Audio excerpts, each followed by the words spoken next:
రాష్ట్ర ప్రభుత్వం నిర్దేశించిన ప్రజా సమస్యల పరిష్కార వేదికను నెల్లూరు నగరపాలక సంస్థ కార్యాలయంలోని కమాండ్ కంట్రోల్ విభాగ సమావేశ మందిరంలో సోమవారం నిర్వహించారు. కమిషనర్ సూర్యతేజ పాల్గొని అర్జీదారుల నుంచి వినతి పత్రాలను స్వీకరించారు. సందర్భంగా కమిషనర్ మాట్లాడుతూ నెల్లూరు నగరపాలక సంస్థ పరిధిలోని స్థానిక సమస్యలను కమాండ్ కంట్రోల్ విభాగంలో ఏర్పాటు చేసిన హెల్ప్ లైన్ కి ఫోన్ ద్వారా తెలియజేస్తే తక్షణమే స్పందించి ఫిర్యాదును పరిష్కరించేందుకు కృషి చేస్తామని కమిషనర్ సూర్యతేజ తెలిపారు.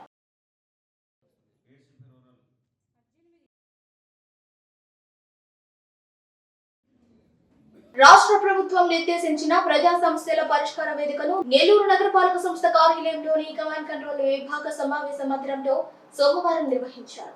కమిషనర్ సూర్యతేజ పాల్గొని అర్జీదారుల నుంచి వినతి పత్రాలను స్వీకరించారు. సందర్భంగా కమిషనర్ మాట్లాడుతూ నెల్లూరు నగరపాలక సంస్థ పరిధిలోని స్థానిక సమస్యలను కమాండ్ కంట్రోల్ విభాగంలో ఏర్పాటు చేసిన హెల్ప్ లైన్ కి ఫోన్ ద్వారా తెలియజేస్తే తక్షణమే స్పందించి ఫిర్యాదును పరిష్కరించేందుకు కృషి చేస్తామని కమిషనర్ సూర్యతేజ తెలిపారు.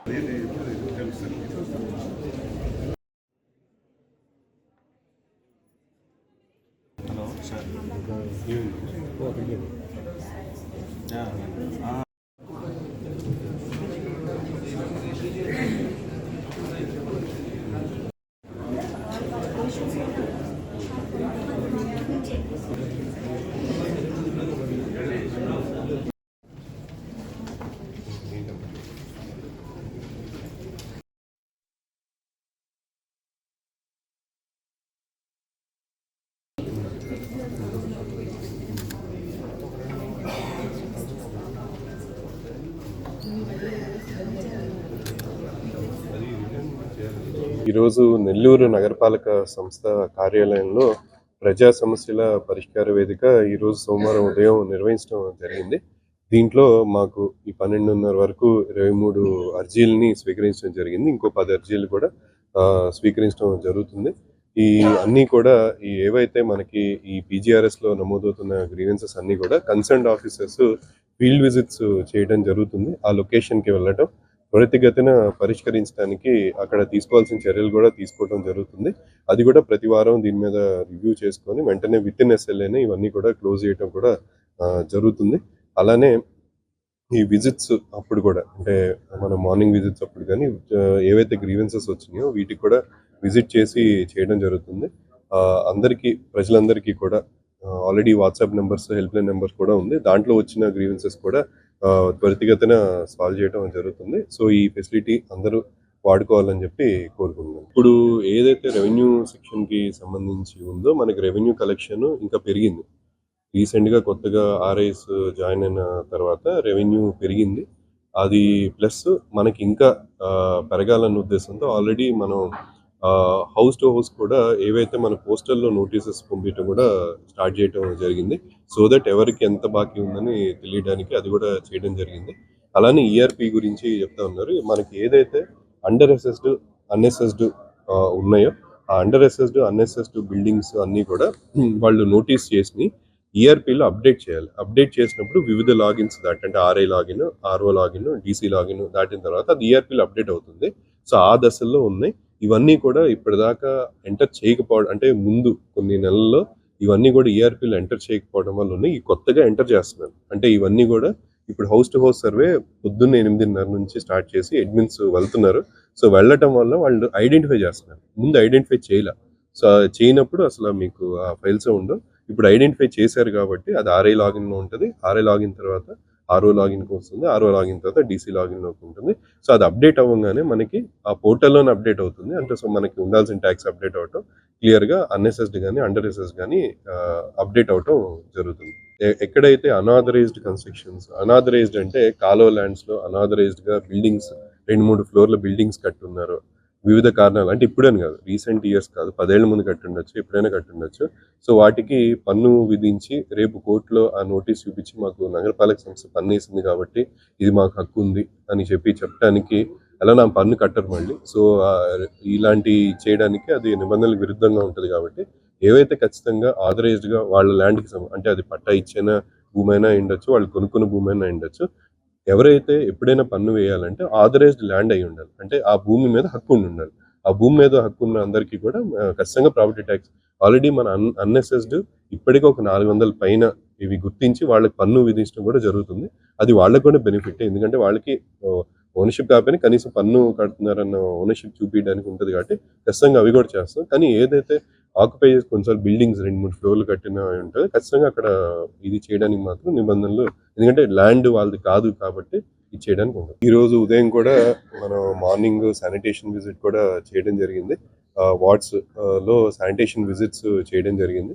అక్కడ మనకి డోర్ టు డోర్ కలెక్షన్ చూడటం, ఎక్కడైతే మనకి ఈ ఫ్లోర్ పాయింట్స్, ఎక్కడైతే వీధి చివర చెత్త కుప్పలు ఇది ఉంటాయో అవి కూడా లేకుండా చేయడానికి మనం ఇది ఇన్స్పెక్షన్ కూడా చేయడం జరిగింది. దాంతోపాటు ఎవరైతే భవనాల నిర్మాణాలు 3 బిల్డింగ్స్ చూడటం జరిగింది. ఏవైతే అతిక్రమించి అంటే నిబంధనలకి వ్యతిరేకంగా కడుతున్నారో అక్కడ కూడా వాళ్ళకి నోటీసెస్ ఇవ్వటం అవి కూడా ఈరోజు మార్నింగ్ చేయడం జరిగింది. అలానే వివిధ ఇంజనీరింగ్ వర్క్స్ ఏవైతే జరుగుతున్నాయో, engineering works especially pothole works ఒక 1000 పాట్ హోల్స్ని గుర్తించడం జరిగింది. వాటి పాట్ హోల్ వర్క్స్ అన్ని కూడా స్టార్ట్ చేయాలని చెప్పి ఇంజనీరింగ్ డిపార్ట్మెంట్కి ఆదేశాలు ఇవ్వడం జరిగింది. ఆ వర్క్స్ కూడా చూడటం జరిగింది. వాటితో పాటు డివైడర్ దగ్గర కూడా ఈ పొదలకూరు రోడ్లో కట్టే డివైడర్ దగ్గర కూడా అక్కడ అక్కడ వర్క్ కూడా ఇన్స్పెక్ట్ చేయడం జరిగింది. అలానే ఇంకొక మనకి పబ్లిక్ టాయిలెట్ ఏదైతే అక్కడే మనకి ఆ రోడ్లో ఉందో దాన్ని కూడా ఓపెన్ చేయమని చెప్పి ఆల్రెడీ కన్స్ట్రక్ట్ చేసి ఉన్నారు. అది కూడా ఓపెన్ చేయమని చెప్పి చెప్పడం జరిగింది. ఇవన్నీ కూడా మనం ఇంజనీరింగ్ వర్క్స్ ఎస్పెషల్లీ అన్ని వర్క్స్ కూడా టేకప్ చేయడం జరుగుతుంది. ఇంకొక ప్రజలందరికీ కూడా ఇంకొక విజ్ఞప్తి ఏంటంటే, మనకి స్ట్రీట్ లైట్కి సంబంధించి కూడా నగరపాలక సంస్థ చర్యలు తీసుకుంటున్నాం. ఎక్కడెక్కడైతే పోల్స్ ఉన్నాయో స్ట్రీట్ లైట్స్ లేవో త్వరితగతిన వెంటనే స్ట్రీట్ లైట్స్ కూడా అమర్చే కార్యక్రమం స్టార్ట్ అయింది. రాత్రి వేళల్లో ఎస్పెషల్లీ లైటింగ్ లేకపోవడం వల్ల యాక్సిడెంట్స్ జరగటం కానీ, సేఫ్టీ పరంగా కానీ కూడా ఇబ్బందులు తలెత్తుతూ ఉంటాయి కాబట్టి అవన్నీ కూడా ఈ లైట్స్ అమర్చడం, హై లుమెన్స్ కెపాసిటీ ఉన్న లైట్లు అమర్చడం జరుగుతుంది. నైట్ కూడా నేను కూడా విజిట్స్ చేయడం జరుగుతుంది. ర్యాండమ్గా విజిట్స్ ఉంటాయి. అక్కడ కూడా ఎవరైతే ఈ సచివాలయ పరిధిలో, వార్డు పరిధిలో మన స్టాఫ్, ఇంజనీరింగ్ డిపార్ట్మెంట్ కానీ, ఇమ్యూనిటీ సెక్రటరీస్ కానీ, ఎనర్జీ అసిస్టెంట్స్ కానీ వీళ్ళందరూ కూడా ప్రతి దగ్గర లైట్ ఆన్ అయ్యేలాగా చూసుకోవాలి. మనకి నెల్లూరు నగరం పరిధిలో మొత్తం కూడా ప్రజల సేఫ్టీ అనేది చాలా ఇంపార్టెంట్. ఎప్పుడైనా రాత్రి అయినా పొద్దున్నే వెళ్తున్నా సరే, ఎక్కడైనా పశువులు రోడ్ల మీద సంచరిస్తుంటే అవి కొన్నిసార్లు లైటింగ్ లేకపోవడం వల్ల కానీ ఏదైనా సరే యాక్సిడెంట్ జరిగే అవకాశం ఉంటుంది కాబట్టి ఇప్పటికే సుమారుగా 140 వరకు పశువుల్ని తరలించడం జరిగింది. ఏవైనా సరే సో అందరికీ విజ్ఞప్తి, ఎక్కడైనా పశువులు ఉంటే మీ దగ్గర మీకున్న స్థలాల్లో కట్టేసుకొని ఇది ఉంటే ఎలాంటి ఇబ్బంది లేదు. అలా కానీ సెంటర్స్లో, మెయిన్ రోడ్ల మీద అక్కడ వదిలేస్తే మాత్రం ఒక 10 పశువులు ఉండటం వల్ల ఒక 1000 మంది ఇబ్బంది పడాల్సిన అవసరం ఉంటుంది కాబట్టి ఆల్రెడీ వాళ్ళకి నచ్చచెప్పడం, అందరికీ చెప్పడం జరుగుతుంది. ఇంకొకసారి కూడా విజ్ఞప్తి చేస్తున్నాం. కానీ డైలీ మాత్రం నగరపాలక సంస్థ తరపు నుంచి క్యాటిల్ లిఫ్టింగ్ అయితే జరుగుతుంది. నిన్న కూడా జరిగింది. ఎవ్రీ డే క్యాటిల్ లిఫ్టింగ్ జరుగుతుంది. ఎక్కడైనా పశువులు కనిపిస్తే, కొన్ని రోడ్లు ఆల్రెడీ ఇంకా కనిపిస్తున్నాయి. ఓల్డ్ మున్సిపల్ ఆఫీస్ రోడ్లో కానీ, కొన్ని దగ్గర మార్కెట్ సెంటర్లు ఇప్పుడు కొంచెం తగ్గినాయి. కొన్ని రోడ్లు ఇంకా కనిపిస్తున్నాయి. కనిపించిన ప్రతి చోట కూడా ఖచ్చితంగా ఆదేశాలు ఇవ్వడం జరిగింది. వాటిని లిఫ్ట్ చేసి తీసుకెళ్ళడం జరుగుతుంది. అవి ఓనర్స్కి రిటర్న్ చేయడం జరగదు.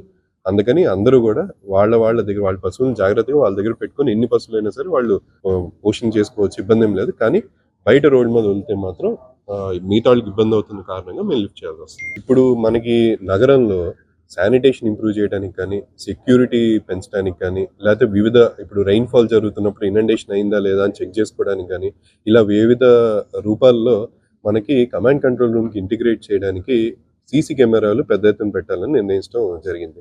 ఆల్రెడీ మనం 90 కెమెరాల ఇన్స్టలేషన్ జరుగుతూ ఉంది. ఆల్రెడీ 15 కిలోమీటర్ల పైన లైన్ కూడా మనం వేయటం జరిగింది. సో దట్ బెటర్ ఫీడ్, ఎక్కడ ఫీడ్ అంటే ఒక సెకండ్ డిఫరెన్స్ కూడా లేకుండా ఫీడ్ రావటం జరుగుతుంది. ఆ ఇన్స్టలేషన్ కూడా జరుగుతుంది. ఆల్రెడీ ఆల్మోస్ట్ ఈ 90 కెమెరాస్లో మోర్ దెన్ 50 వరకు ఆల్రెడీ ఇన్స్టాల్ చేసేస్తున్నారు. మిగతా కూడా ఈ వర్షాల వల్ల 2-3 డేస్ అది ఆగున్నాయి. బట్ ఇప్పుడు నుంచి పికప్ అయింది. ఈ 90 కాకుండా ఇంకా మనకి ఇంకొక 200 కూడా పెట్టాలనేది ఉద్దేశం. ఇంకా ఎక్కువ పెట్టాలి. కానీ ఏ పాయింట్స్ అయితే ఐడెంటిఫై చేసుకున్నా వాటన్నిటికీ లైన్స్ తీసుకొని బెస్ట్ ఫీడ్ ఇంటిగ్రేట్ చేసి ఉంటుంది. దీనివల్ల ఎవరైనా చెత్త వేస్తున్నా తెలుస్తుంది, వర్షపు నీళ్ళు ఆగినా సరే తెలుస్తుంది. సెక్యూరిటీ పరంగా కూడా ఇంటిగ్రేట్ చేయడం కూడా జరుగుతుంది. సో ఈ పని అయితే జరుగుతుంది.